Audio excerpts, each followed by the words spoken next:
Raw review for the August 26th episode of Raw. I'm Will. That's Brandon. We are the Cousins of Destruction Wrestling Podcast. As always, let's cheers and talk about some wrestling.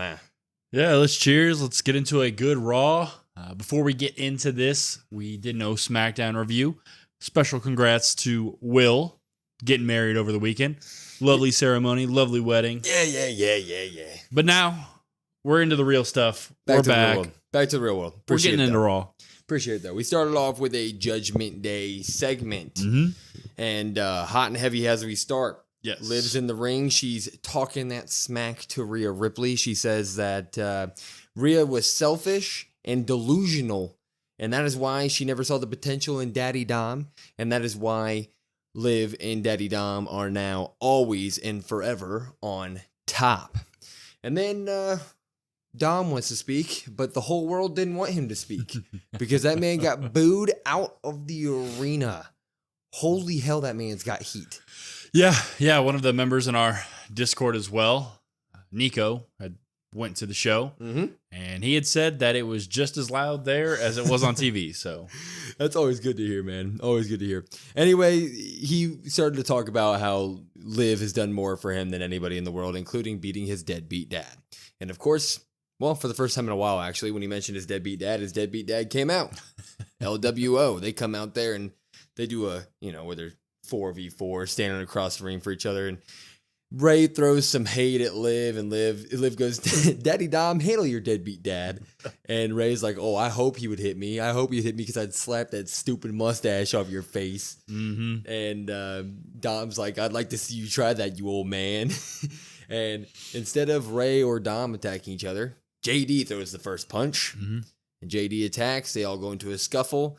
This would lead to commercial and would lead to a match between the LWO and Judgment Day.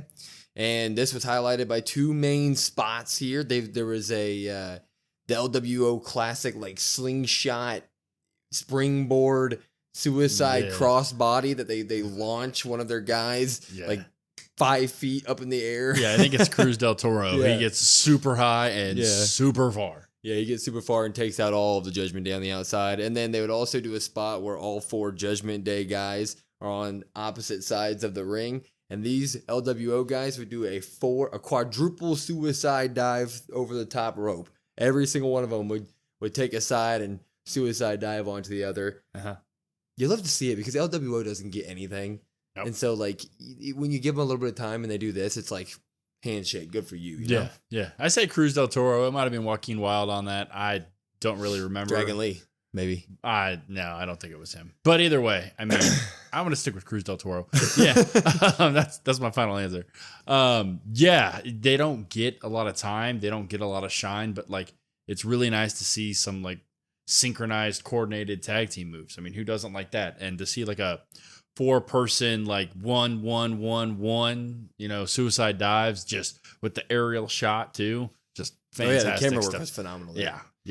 Anyway, things would obviously go off the rails, and it would end up to where all of Judgment Day is holding down Rey Mysterio on the outside announce table, and Dom is standing on top of like the turnbuckle, waiting to do probably a frog splash through it.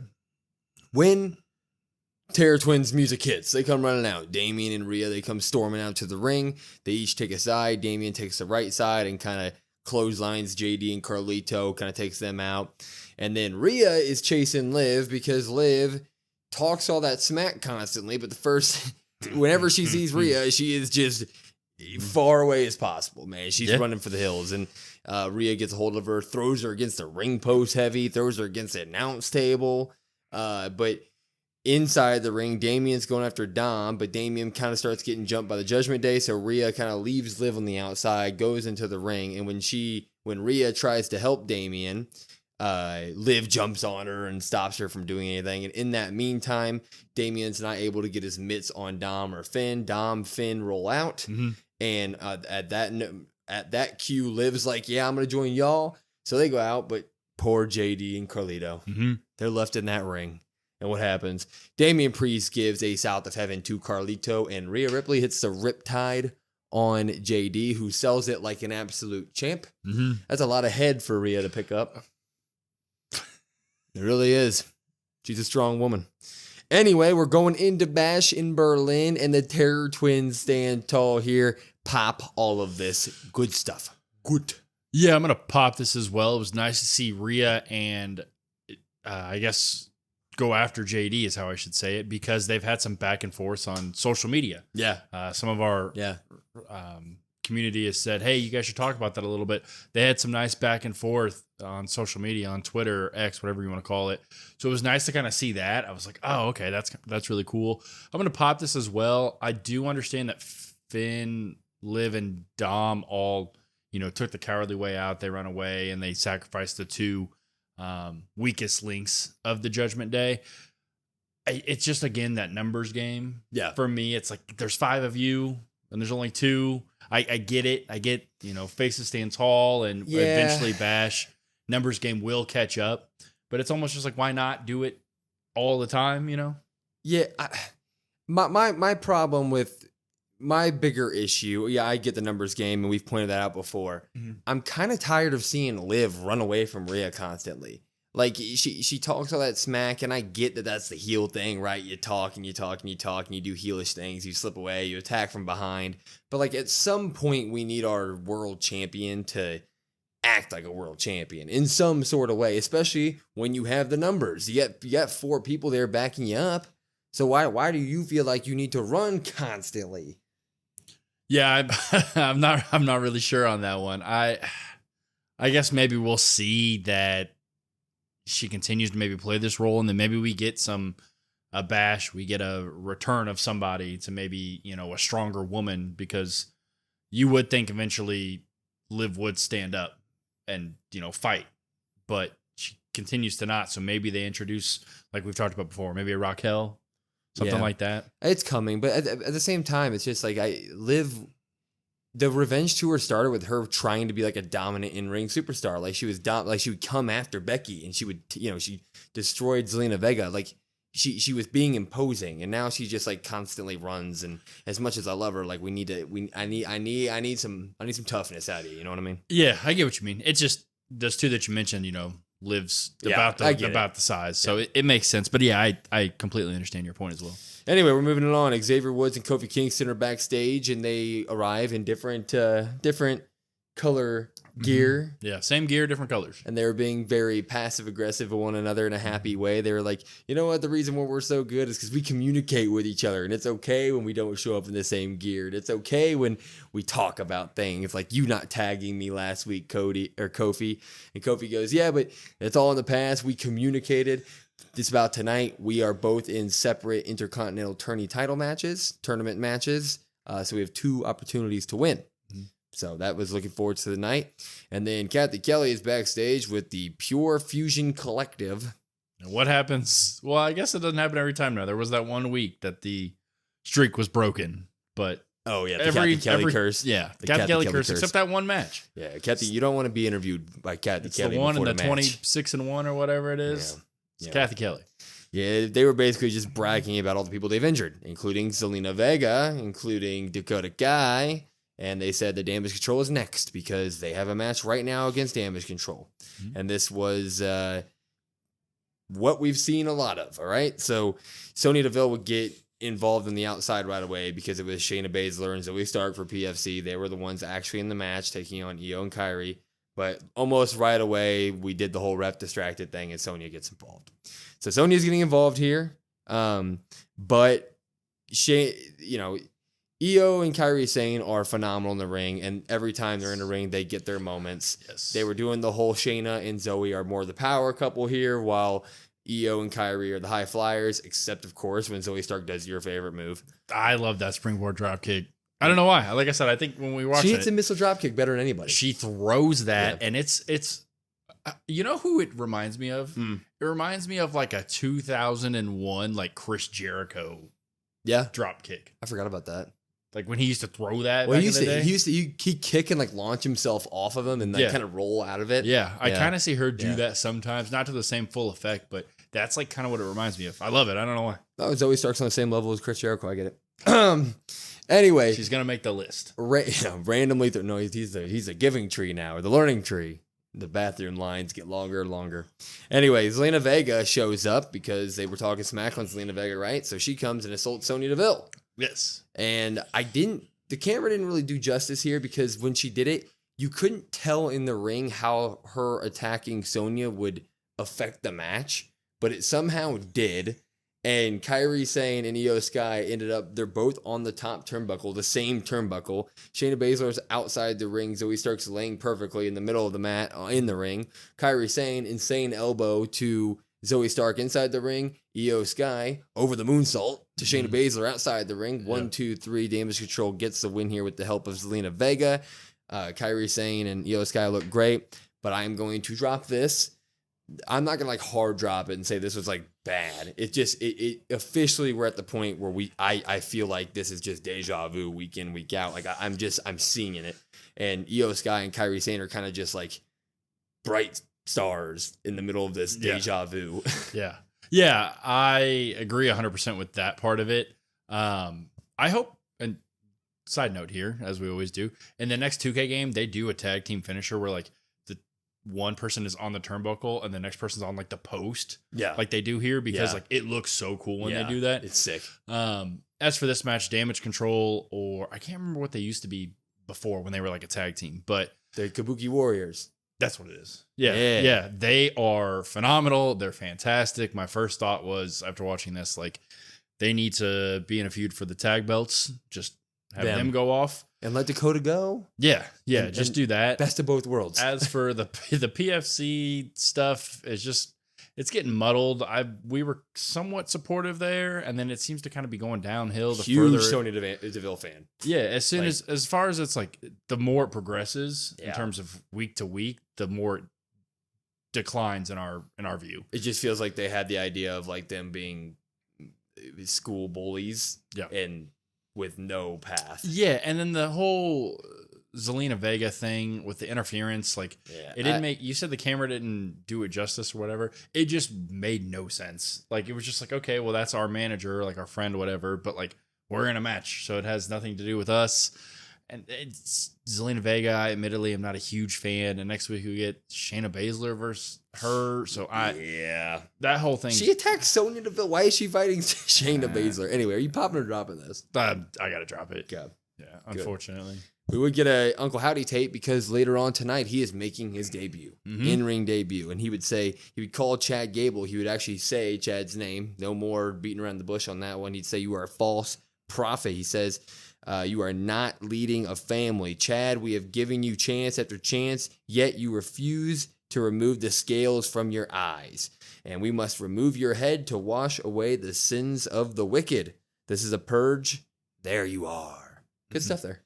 Yeah, I mean, got me excited. They do these little vignettes with everybody. They do them really well, but especially with the Howdy, where you can add the different like Hollywood element of stuff. Always really good. Yeah. There hasn't been one I really have disliked other than the Nikki Cross one, but every time it's actually Howdy Bo on screen, like I'm gonna watch. Yeah, I'm gonna listen to every word. He's only doing great work right now. We then get Drew McIntyre coming to the ring, and he would start openly mocking CM Punk, and we were sitting there like, oh no, please don't let this be the same thing we've seen week in, week out. Please, please, please, please, please. And it really started that way. It really was for about half of this. Yeah, he would mock the intro. He would do Punk's great to be alive here in Providence, Rhode Island. And he would do the whole he'd sit in the middle of the ring. Do I have your attention now? He'd say CM Punk is scared of Drew McIntyre. He only attacks from behind. And he says when he sobers up from this high he's on right now, he's going to be regretting that he ever did this strap match because he's a big dude and he's going to kill him. But CM Punk's music would hit. Yeah. And we're like, what's going on? Come to find out, CM Punk has been on Instagram Live, just chilling underneath the ring, listening to all this smack talk, which is awesome. I love that. And he comes out from behind with the strap, starts whipping Drew McIntyre's udders. They go to the outside of the ring, but Drew McIntyre throws him and ends up getting the best of him, throws him against the steel steps.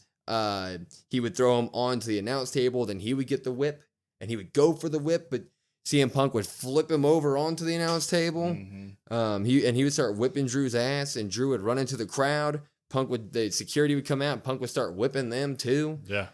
So Punk stands tall before Bash in Berlin. That's something. That's something there. But this was a big improvement from their normal stuff, man.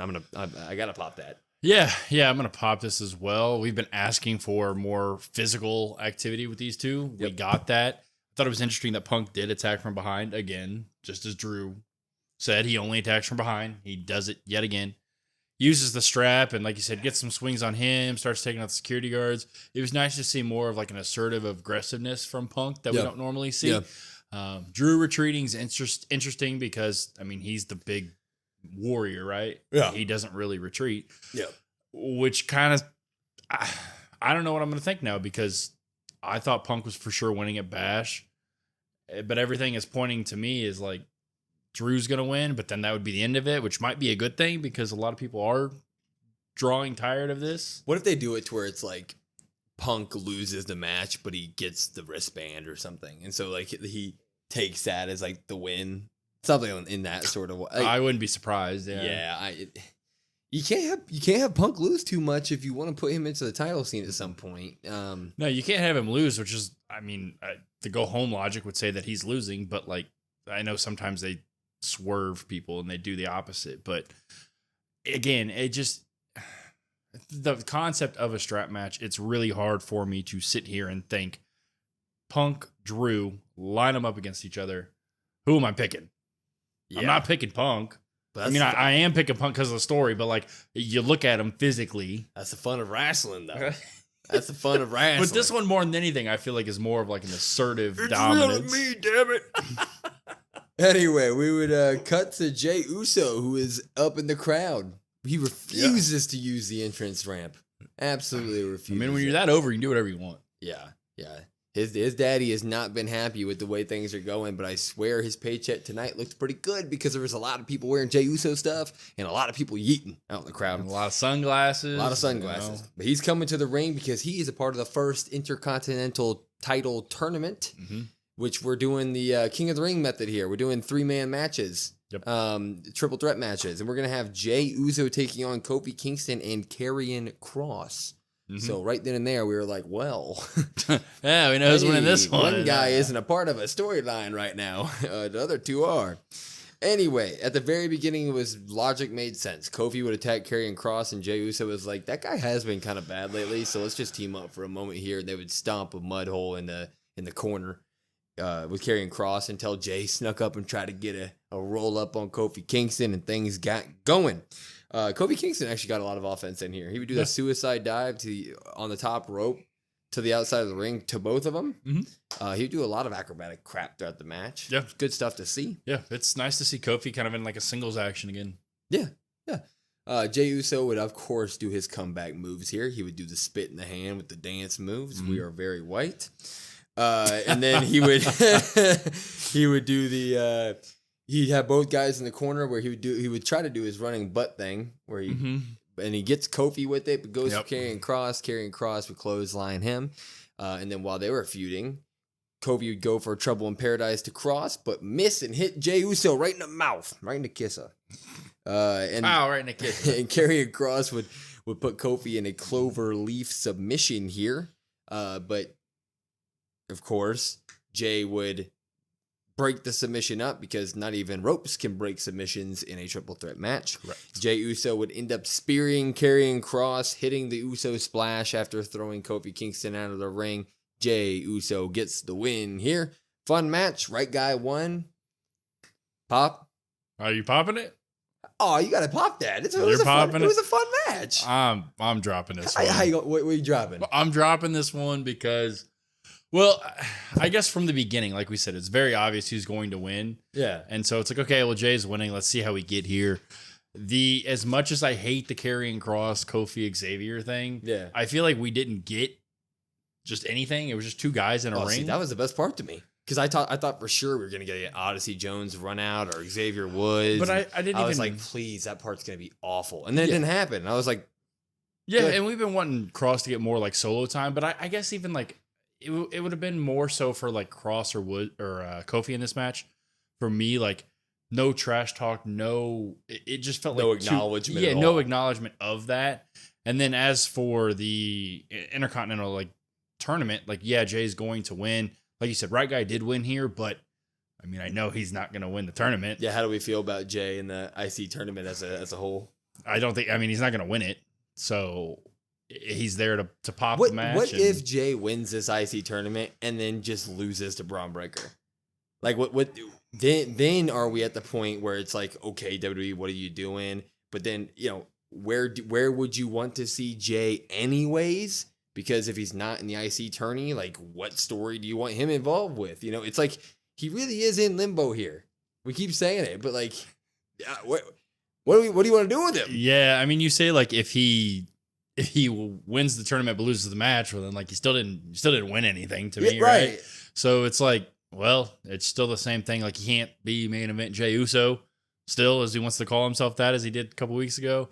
In terms of what I want to see him in, just slide over to SmackDown. Yep. If he's not going to do the tag stuff with Sammy, I think that would be probably my first choice, immediate choice. But Sammy hasn't been on TV. My immediate choice would be get him to SmackDown because we know the Bloodline stuff is coming. But then just get him to SmackDown and have him feud with LA Knight. Do the Yeet Yeah feud and let those guys fight over the title. Let Jay get one. Let LA Knight get one. Pass that title back and forth. Let it happen for a couple months and then see where the Bloodline story is at. I just think it's the obvious answer there. Yeah, I think so. Unfortunately, I think we're getting the Jay Sammy tag champs, and that's fine. But I guess Jay's just going to be in this because we get the final Fatal 4-Way match in 2 weeks to even see who is the winner. So I guess maybe Sammy's not on TV for another couple weeks. Yeah, I don't know. Anyway, we have a Bash of Berlin pay-per-view this weekend, and Gunther's already there because he's big overseas, man. He's big overseas. You got to get your guy over there if you're doing a tour. Yeah, and I get that, and I don't mean to interrupt, but like the champ should also be on the show. Yeah, I shouldn't need. Why not just do Raw over there too? I don't know. Anyway, he did a very small like iPhone promo, and he basically said that Bash of Berlin will be the day that Randy meets his match. And speaking of Randy Orton, he would come to the ring. And they gave this man some time. And this man was dapping up every kid. Randy Orton was signing every autograph, shaking every hand. And it just makes me think we're getting a heel turn this week. Or soon. Yeah, I mean, you had said it, like you pointed it out when he's walking to the ring. He tries to use the kid's marker. Marker doesn't work. He grabs a different pen. He's just like, I'm taking all the time I can for this.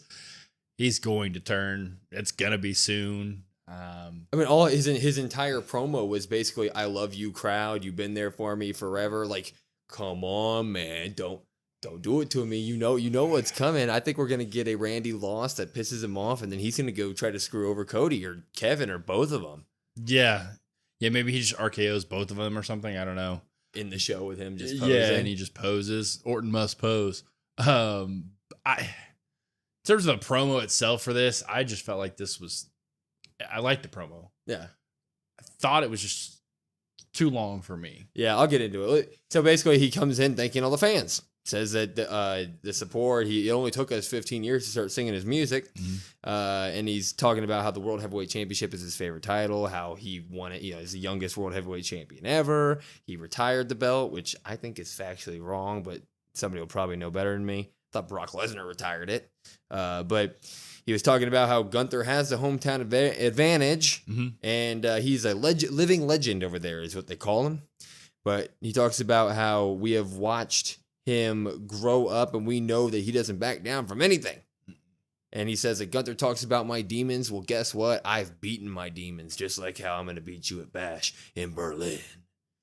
I mean, I'll pop it. It was long, but like, yeah, it's Randy Orton. Just being, I can't hate it. Yeah, I'm not gonna drop it. I mean, maybe the other guy could have shown up, and then something. Yeah, that's just my whole thing. Is like I understand that they want to have him over there, and I think you said Dragunov was over there as well. Yeah.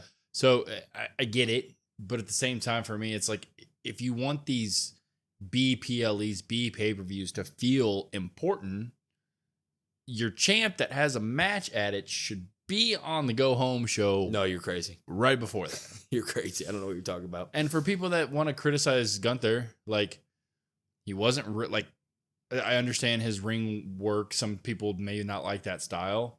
His mic skills need work, as we've acknowledged.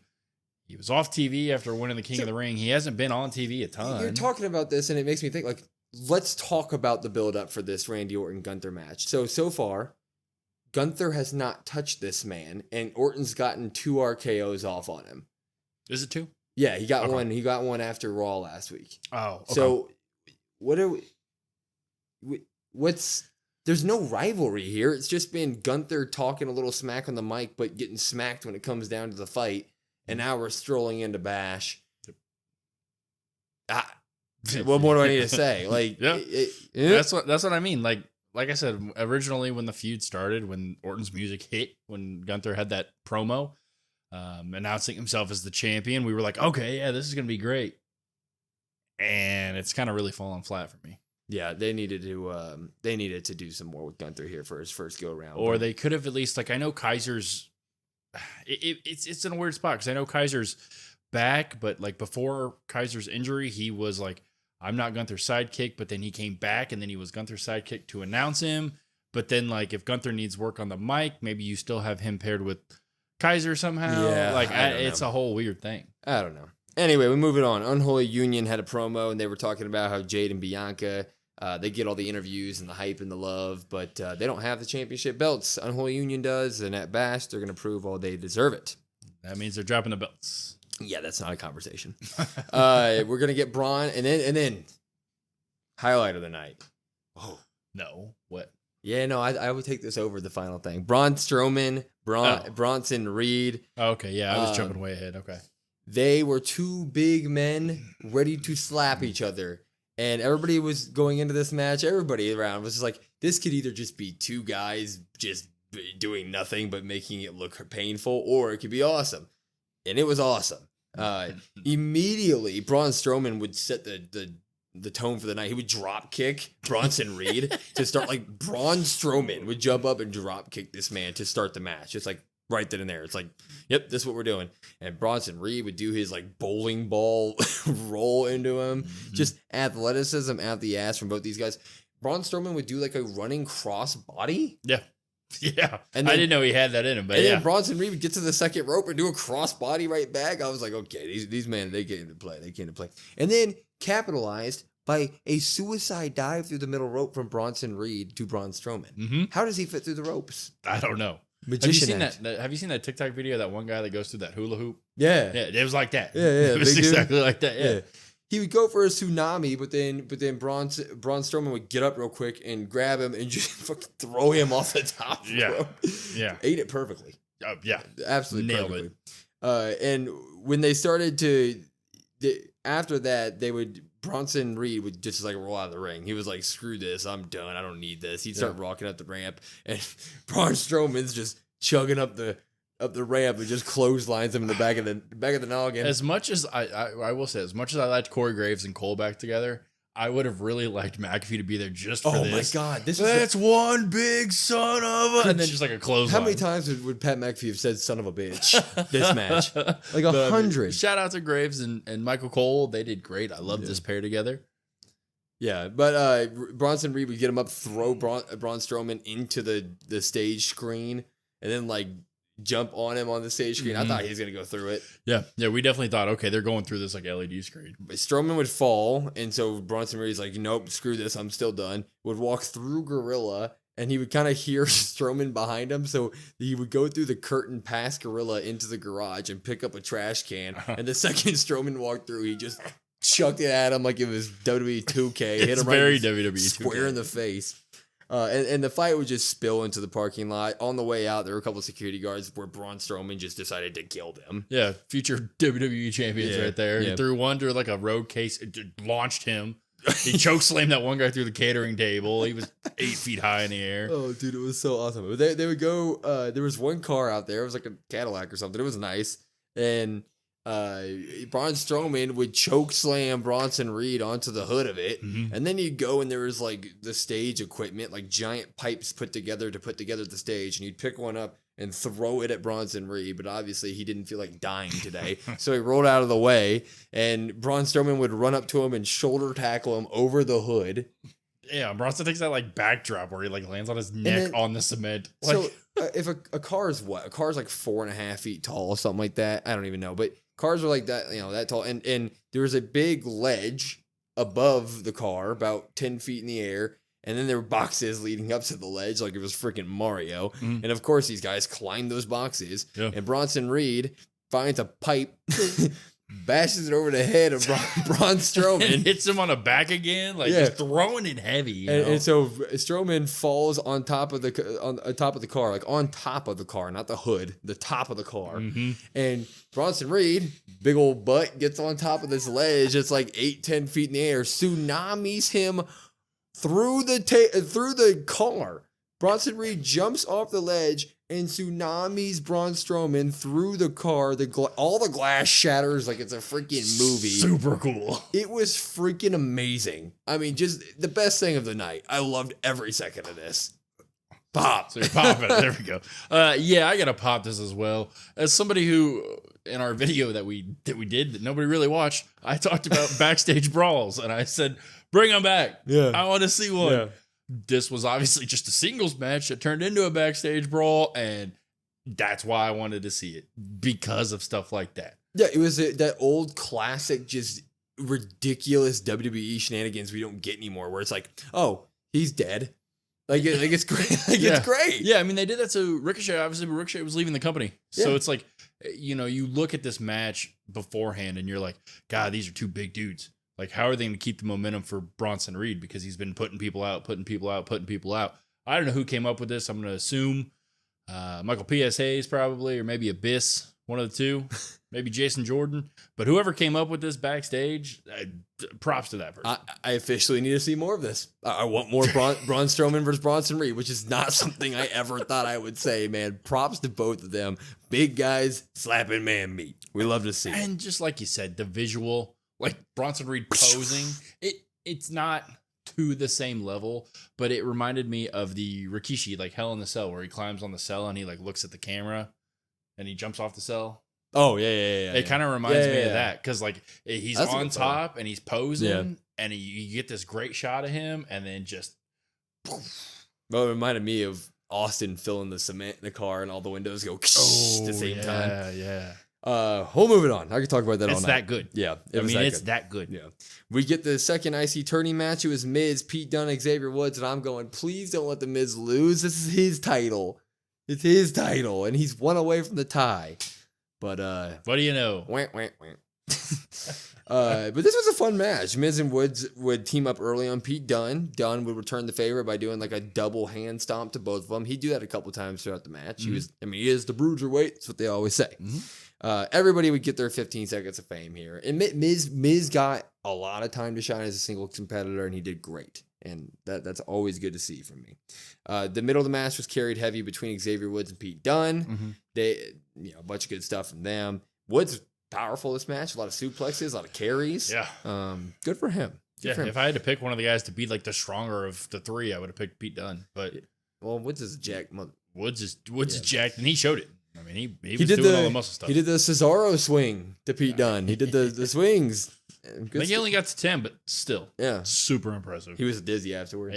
Yeah, you noticed that too, huh? Yeah. Miz did the it kicks to both of them, so it was a spot fest, but it was a lot of fun. It ends up happening where Miz would go for the skull crushing finale to Woods, but right after he hits it, Pete Dunne would jump in and put Miz in a crossface, and Miz would actually try to pin Woods out of the crossface. Love that. Super cool. 1, 2, ooh, there. It was a very cool thing. But then Pete Dunne would roll him to the center of the ring and really get the crossface locked on him.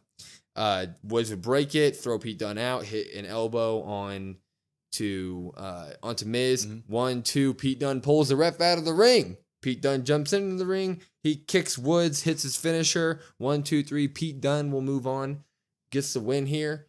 Surprising. The match was good.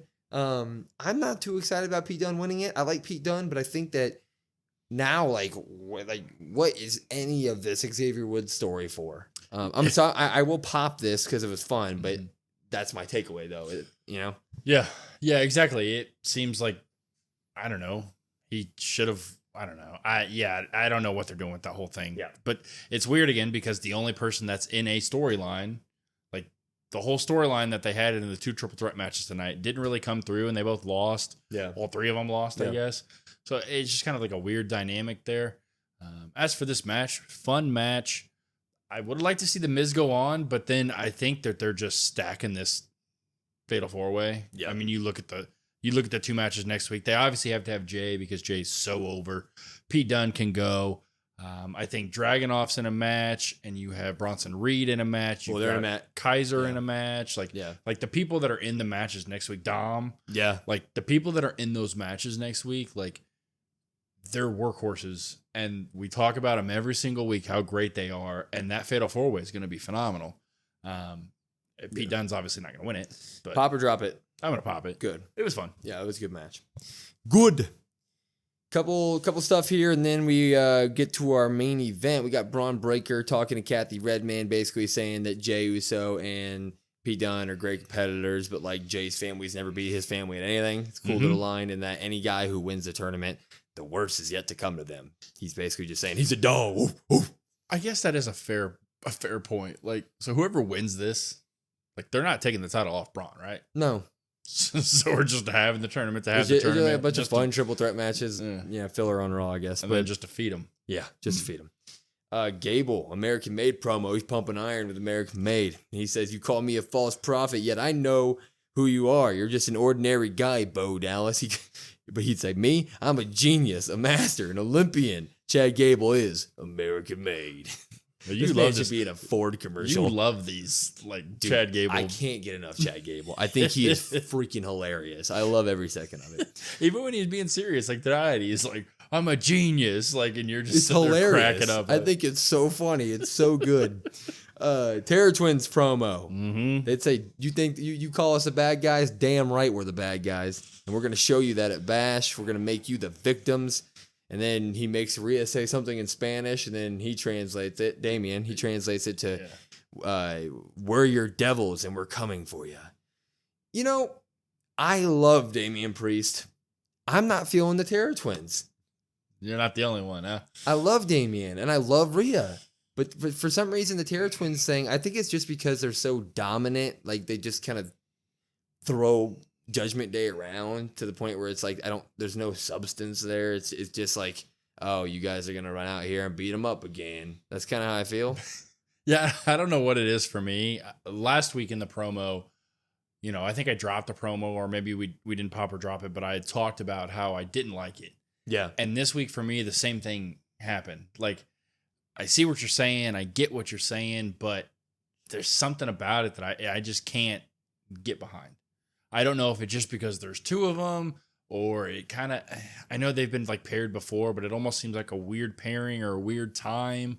Like, you've got 2, I guess, faces that are trying to not be the bad guys, but then they also kind of somewhat do bad guy stuff. Like, I don't know what it is. I think it's also just like Damien was being paired with the best of Raw for so long as champion. Like, he was going up against the best talent, the Seth Rollins of the world, the Drew McIntyres of the world, and now it's no longer a one-on-one with the big baddie. He just is the monster that's coming for Judgment Day, and it's like, I feel like a lot of the character work that I got behind for Damien is now just kind of useless in this moment. It just feels like, you're okay, go beat him up. Yeah, and people might say like, "Oh, you." I'll stop. The backlash is going to happen. Well, wrestling fans are just never happy. Well, it's like, if we don't like something, like, we're going to call it out. Like I said, I don't know what it is, but to me, it's just something's not hitting with these 2. Maybe it is the fact that they just dispose of Judgment Day. Maybe it's the fact that we haven't gotten like I don't know, maybe more like in ring. Like, you can't really do in ring with Rhea because obviously Liv's the only one, but maybe Damien has a match, like another match with the Judgment Day member, just like one of them. Yeah. Because the backstage, like, vignette promo things, like, bad blood. They're not working for me. Yeah, bad blood. Love Damien and Rhea. Just need a little something with Terror Twins right now. I don't know what it is. If you guys have an idea, you let us know. Then we get Psycho Sid. Not much to say on that one. Just rest in peace. That's losing a lot of people in the wrestling community this summer. So it's a sad time. Psycho Sid was a good one. So yeah. Thoughts and prayers to his family and admittedly, I have gone back more times than I can count and probably watched like older episodes of Raw or WWF at the time or WCW, and Psycho Sid Vicious, whatever, Sid Justice, whatever you want to call him. Kind of a big guy that could do a lot of things kind of really before his time. Yep. And really kind of paved the way for a lot of these bigger guys we see now. Yeah, and he gets lost in the shuffle in the history. You don't hear a lot about him. So if you don't know much about him, go watch some Psycho Sid film. He's great. Anyway, Uncle Howdy makes his in-ring debut against Chad Gable. His entrance was sick. Lights were out. He took the lantern up. They did this thing where each member of the Wyatt Six, you could only see Howdy in the light, and then like one member at a time, like with it was like in eye blinks, there'd be a new member. Like you blink an eye, there'd be another one and another one, another one. It was cool. Yeah, I didn't see Abby the Witch there, but yeah, I don't know where she was. But yeah, the Berlin. Obviously. They need her. The entrance alone, like the way I talk about it every week, the production level. Yeah. Like if we had the production level that we used to have for WWE, this Howdy stuff wouldn't hit the same. I agree. So to see like the camera cuts, to see the way that they shoot angles from below or up high, or like you said, the people here, just really good stuff. A lot of good stuff here. So Howdy would start the match very strong. He would do that. He would dance with Gable. Like he beat him up and danced with him, and then he would do a lot of heavy attacks, and then he would do where he climbs on the ground. He'd go yeah. The Bray Wyatt. I like the yeah tonight. Yeah. It really hit good today. But this was not a Howdy squash match by any means. Chad Gable got a shit ton of offense off. As he should, though. Yeah, as he should. I loved it. Gable, he would start with he'd miss a headbutt, but then he would do a belly-to-belly suplex, like flip over the top rope and throw Howdy to the outside of the ring, where he would then do a crossbody off the top rope to Howdy, and just really kind of beat him up. He'd throw him against the barricade, but then he would go for a running move around the ring, which is just, no one should do that because you're going to mess up and miss. And then Howdy would flip him over. You're saying nobody should do that, but everybody does one now. Yeah, they do. And Howdy throws him against the barricade and throws Chad over the announce table. But then when Howdy would try to go to put Chad through the announce table, Chad would reverse it, an Olympic slam, an angle slam, as you might say, and they would hit and just stick to that table, did not break, and Howdy would get a light tangled in his hair. It was a tough bump. That looked tough, and like you said, I thought it was funny. Cole's like, an angle slam, and then he's like, or an Olympic slam. Yeah, or an Olympic slam. Like, they would go to the top. Gable would throw him in the ring, take him to the top rope. He would do a belly-to-belly suplex up the top rope to him. Superplex, I guess what you call it, a belly-to-belly superplex. Yeah, it was almost like it wasn't a Spanish fly because he like released it, but it was kind of like that same setup. Yeah. It was impressive. Gable would go for the roll up suplex that he does, the roll up Chaos Theory. The Chaos Theory, but Howdy would do the back bend that Bray Wyatt used to do, where his hands would touch the mat, and Gable would be like, "What the hell?" And then he would hit a Uranagi, right? No, Uranagi. Yeah, shut up. I always hear that joke online, and it always makes me laugh. Howdy would go for his sister Abigail, but Ivy Nile would be there to distract, not the rest of the Creeds. And Chad Gable would put an ankle lock onto Uncle Howdy, which Uncle Howdy would eventually kick him off, but into a ref bump. And when the ref bump happens, the Creeds happen. So the Creeds pull Howdy out of the ring, and they start beating the hell out of him, but the whole time they're beating him up, Howdy's laughing, and then lights go out real quick. Lights come back up real quick. The rest of the Wyatt Six is there. Dexter, Rowan, all of them are there. And they're taking out the Creeds. And Rowan's taking out the Creeds while Ivy Nile is trying to jump on him and choke him out. Yeah, Dexter and Gacy take out, I believe, Brutus. And then Rowan's taking out Julius. Like you said, Ivy Nile like jumps on his back. It's like a piggyback ride. Yeah. And he's still just going. Still wailing on him.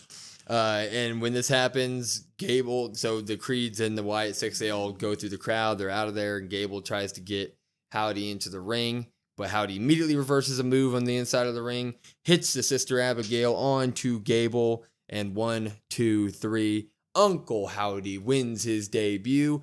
Uncle Howdy is now finally a singles competitor here in the WWE, and it was great. Bo Dallas did a great job. Props to him. I loved it.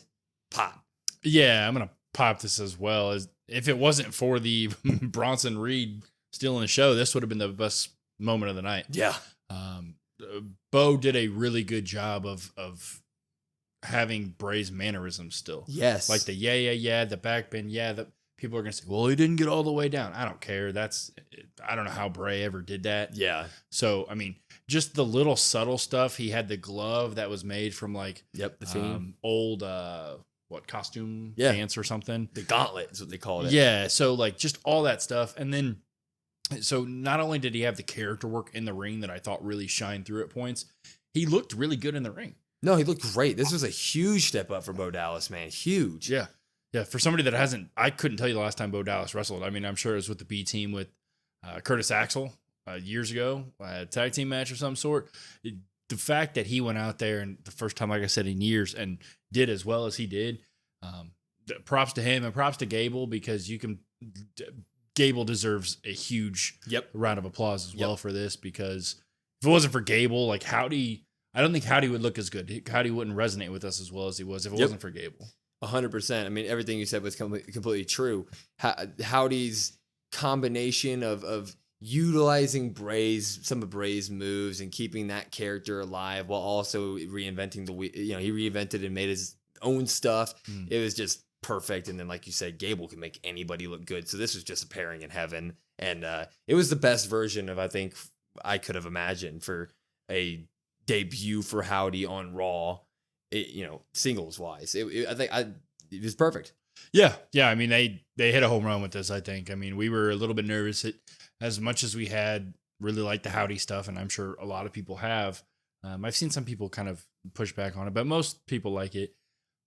Everything ends in that squared circle, and it's like, okay, let's wait and see what happens here. It's a really big make or break tonight was, and it passed with flying colors. I mean, even the move set, like you said, he does his own little, has his own little touch to things, but then like the mandible claw, that was nice. Yeah, I mean, mandible claw. Just overall, just solid stuff. Couldn't have really pictured a better debut, and really just makes me want to see it more often. I don't want to see it obviously oversaturated. You want to make it like a special thing, but I'm excited for whenever that next time is he gets in the ring. 100%. For a Raw with with its world champion gone, its IC champion not wrestling, and a couple of its workhorses being out, damn good episode of Raw. Damn good episode of Raw. Mean no world champion, no Intercontinental champion, no tag team champions, no women tag team champions.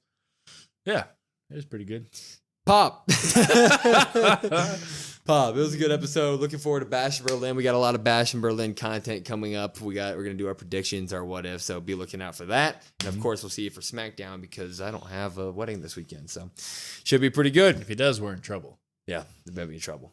Anyway, follow us on all of our socials at COD WrestlePod, COD WrestlePod, and listen to us wherever you get your podcasts at Spotify, Apple, etc. And follow our Discord if you want to come talk some wrestling all day, every day. Shout out to Nico for being at Raw tonight. Hopefully you had fun, man, and I love the merch that you got.